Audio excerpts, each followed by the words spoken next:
Hi everybody, my name is Jessica Holyfield. I'm a professional dancer, professional dance choreographer, and dance educator based out of the southeast of the United States. We're going to be taking a look at some episode 3 excerpts from Street Dance China. Now, I have been reacting to the full episodes of this season in particular, so if you end up missing any performances or battles or auditions on YouTube, they will be on Patreon. Copyright has not been kind to me for this particular season, and I've been troubleshooting every week trying to find the most efficient way to get these uploaded onto YouTube. So do forgive me if you are if you're somebody on YouTube that really wanted to see more of these. I apologize, blame YouTube. So we're gonna go ahead and we're gonna check it out.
Let's talk about it. So I don't know if that was freestyle or not, but let's have a little watch.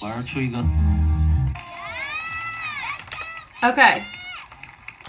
So seeing this here, I'll share like out of the two who I feel like would take it after this, but seeing no animation, slow motion. So look at the isolation of the fingers here. Like that was such a great start.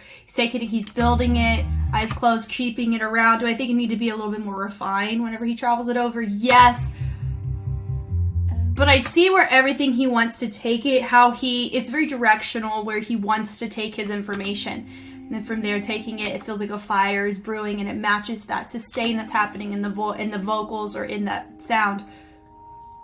That was really cool choice because it sounds, that type of sound specifically, it reminds you of, whenever people, let's say there's like an explosion, and in the movies they have people who, their sound goes out, and usually that white noise, right? And there was that, and it gave off, and it helped identify that sound into something by him putting it here on his ears, and I think that was really cool. Then he took it, he folded it down. I love the fact that he has his eyes closed because he's really invested in what he's doing. And there's just having the different places, and he uses his hand to kind of turn. It's interesting they call that a matrix, where they just kind of shift it over. Maybe it does call that. I've never called it that. It's just an arm placement, just moving the body over, tutting over. I love that digit, just really using his fingers to kind of propel it down is really cool. I love that. Doon, doon, doon. Love it as he comes up, holds it, even speed changes it over to build it back up. I love it with the arm waves. Waves work really well with this track, and as a waver, I can attest to this on an empathy side, where there's like a flow that's being maintained in the back, where and a lot of the timbre and the sounds and the instrumentation is very organic in nature. And so with waving, because it's nature-esque and organic, more organic as a style, I feel that's why that style translates well here. You can do a lot of different techniques and mesh it through. Do I think his waving technique's the best? I think it could be refined a little bit more. But I love his head ISOs and how he's choosing to hinge and come back up out of things. I think it is great. He is doing a good job telling the story. He's holding down what he said he was going to do. The glide through. I love that where he uses his legs to kind of to hold off on that percussion. Building it back up, waving through, back arm waves. Yeah, love that as he bled it through, dipping it down. I love that here. Brings it around. It is similar to what he did in one of his battles, but honestly, I really like his choices here. He twists it around, very abstract, folds it down, and then he continues it and molds it and meshes this around and hinges it down. Ground move, hand waves. Love that. But you notice that that worm wasn't super legato. It was very structured. Like you could really tell the different aspects of his wave than what was happening there. Pulls it through and takes it, and he pulls it, uses his arm as a waving fixed point to kind of project him and propel him across and use it of the stage. Then he goes down and he finishes and pulls up. That is a gorgeous way to finish. That was a gorgeous way to finish that. Now, if I were to choose between Nagin and right here they translated to Flying Bug, I don't know if that's his real name, I would pick him. If we're going off of what the criteria is who did this song better? He did. On a it's the choreography, right? If this was freestyle, it'd be very different, right?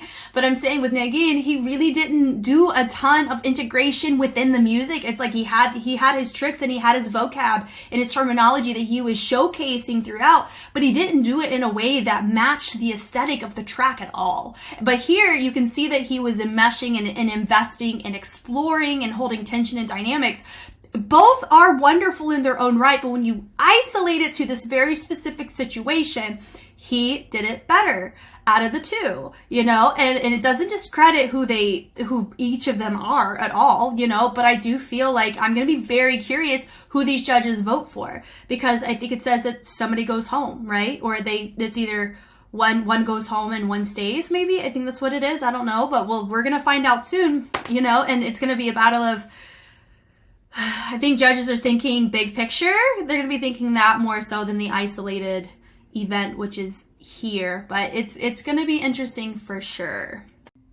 Thank you guys so much for watching. I hope I was helpful in some way. Like I said in the intro, if you want to see any more Street Dance China Season 6, I have the full episodes completely reacted to and analyzed on Patreon in a really easy place to look in a collection I have there. If you also want to see K-pop content, dance content, Patreon requested exclusive content, all of that is there for you to glean and enjoy. But if you are okay with waiting on YouTube, that is okay as well. But I will say with this season in particular, I cannot guarantee that all of my personal favorites at least will make their way to YouTube. We will see. But I am Jess, and I will catch you on the flip side. Bye.